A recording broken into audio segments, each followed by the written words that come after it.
र मेरो नाम चाहिँ मोनिका शर्मा भयो र अहिले चाहिँ हाम्रो खाना खाने समय भएको छ र अहिले केही बेरको ब्रेकपछि पुनः हाम्रो कार्यक्रममा उपस्थिति हुनेछ र केही हाम्रो साथमा प्रश्न र समूहगत रहेकोले गर्दाखेरि अब चाहिँ हामी त्यो सबैजना लेखिसकेपछि त्यस पछाडि हाम्रो प्रस्तुति कार्यक्रम सुरु हुन्छ।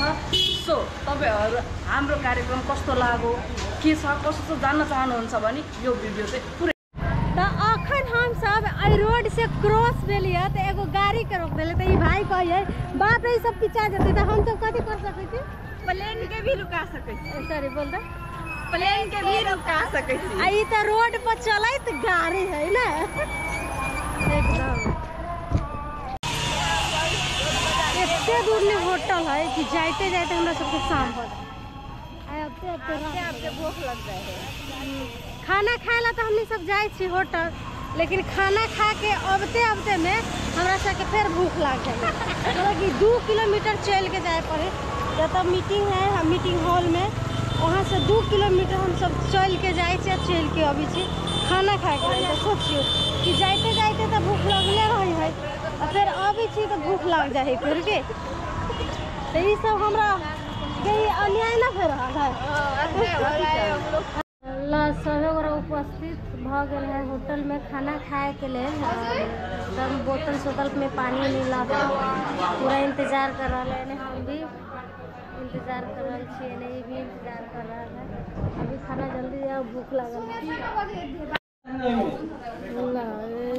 खाना आयो हम चिकन हो, ये दाल हो, ये भूख तो धेरै लागे छ।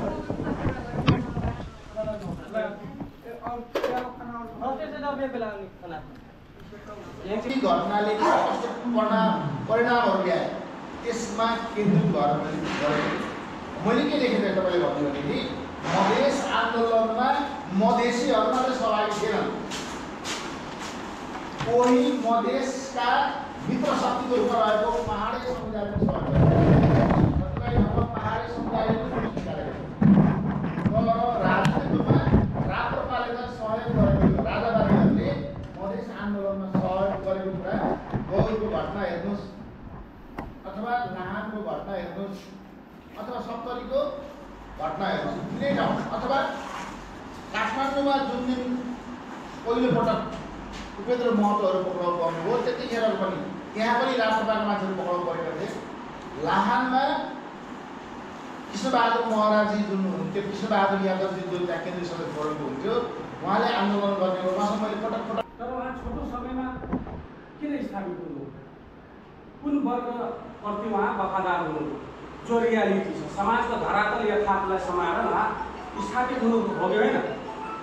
यसले के हुन्छ भनेदेखि यस्ता काम गर्ने मान्छेहरू समाजमा कम हुन्छ र त्यसमध्ये हामी पनि एकजना बनौँ भन्ने तपाईँहरूले चाहिँ अग्रसर हुनुपर्छ है।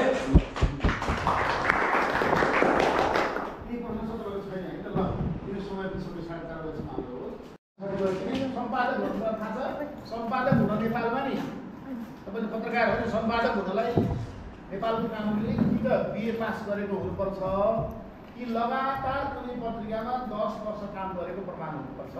एसएससी पास गरेको है अनि उनले सम्पादक हुन पाउँछ है। कुनै पत्रिकामा लगातार काम गरेको रेकर्ड चाहिन्छ, त्यसो भए सम्पादक हुन पाउँछ। ल हाम्रो तालिम सक्यो। अब हामीहरू सबैजना घरमा गइरहेछु, सरी रुममा गइरहेछु। सबैजना साथीहरू गइरहेछ आफ्नो आफ्नो घरमा र हामीहरू यही बस्छु माथि। तालिम समाप्त हो गया, मतलब आज का तालीम, और हम लोग आ गए हैं रूम में अपना। और आज का ब्लॉग यहीं पे एंड करते हैं। और आज का मतलब आज 5वां दिन है, ठीक है? आज 5वां दिन है तालीम के, कल 6वां, परसों 7वां रहेगा, परसों ख़त्म हो जाएगा। तो प्लीज़ वीडियो के स्किप मत कीजिएगा, वीडियो पूरा देख कर जाइए।